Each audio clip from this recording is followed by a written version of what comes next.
Hey guys, lesson 6 talks about finding percent of change. So just a few really quick reminders. Percents are always out of 100, and we can take any fraction or decimal and write it as a percent. So again, just a few reminders to make a decimal into a percent. Move the decimal 2 places to the right. And then if you want to go the opposite way, percent back to a decimal, move the decimal point 2 places to the left. Here's some quick examples. Here's a decimal, 0.92 as a percent. 2 places to the right would be 92.5. We can do it with percents over 100. So here's a percent back to a decimal would be 1.037. To change fractions into a percent, take the numerator divided by the denominator, so 1 divided by 25, and then multiply by 100 to get 4%.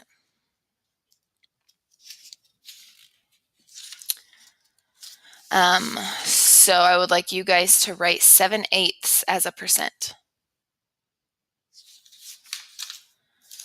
All right, so now we're going to talk about percent of change. So this is just the amount that our data increases or decreases compared to the original, or as a percent of the original. So here's our formula. Our percent of change is on the numerator, the amount of increase or decrease over or divided by the original amount. So if we have 120 to 168 and we need to find the percent change, you should automatically be deciding that this is going to be a percent increase because our number gets larger.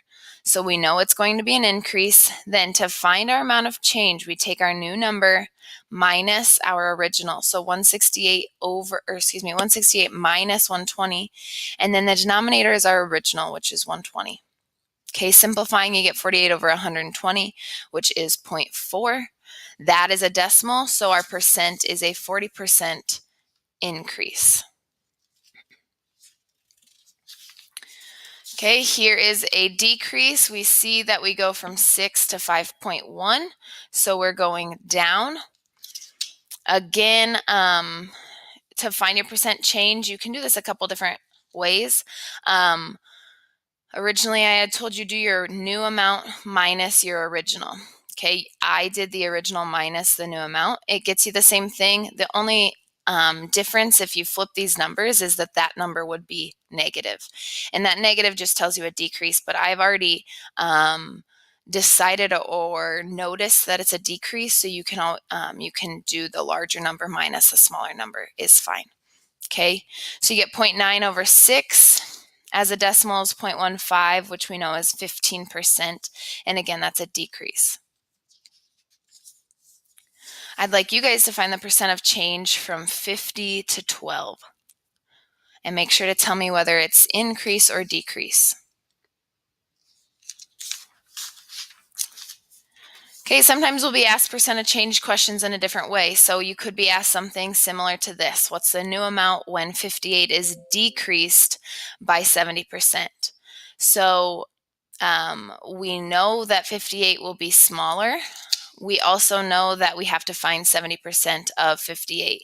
We do that by taking 70% as a decimal and multiplying it by 58. So 0.7 times 58 gives us 40.6. That is not our new amount. That is what we are decreasing 58 by. So then we have to take 58 minus 40.6, which gives us 17.4 as our new value.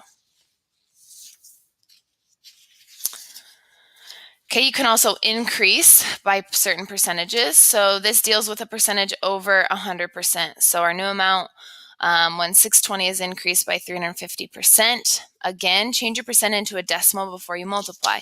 So we have 3.5 times 620, which gives you 2,170. Again, that needs to be added to your original amount. So 620 plus 2170 gives you 2790.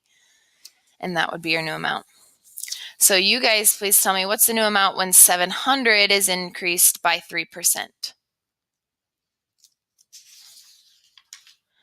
One final example, a lot of things in the real world are marked up. So anything you buy has undoubtedly been marked up more than you realize. So here's an example of a store owner buying candles.